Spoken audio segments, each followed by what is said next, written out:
In this video, I'm going to be showing you how to put a SIM card in the new iPhone 16, which I have right here.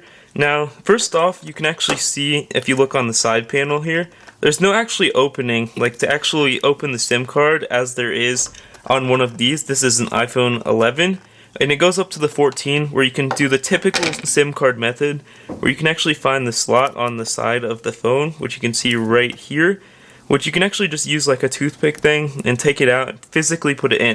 But the iPhone 16, on the other hand, now has an eSIM. There is no physical SIM card on the side of the phone. So you just want to set up the eSIM. This means it works electronically. There's no physical thing.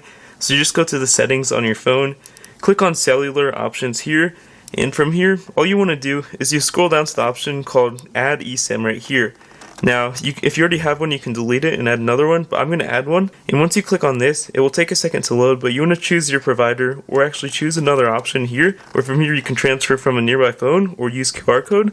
I'm going to use Verizon, because that's the one of my choice. It can be AT&T, T-Mobile, etc. And when you click on continue, you just want to enter in your wireless number, whatever this is, any phone number, that one that you want to add to this phone, to actually add cell service, and to actually send text to people, you just want to add that here, along with your billing zip code. And when you click continue, it will basically be set up on your phone. I also would recommend checking with the provider, logging into their website, and seeing if you can actually transfer that SIM card into this phone right here. Electronically, of course, because physical SIM cards are a thing of the past.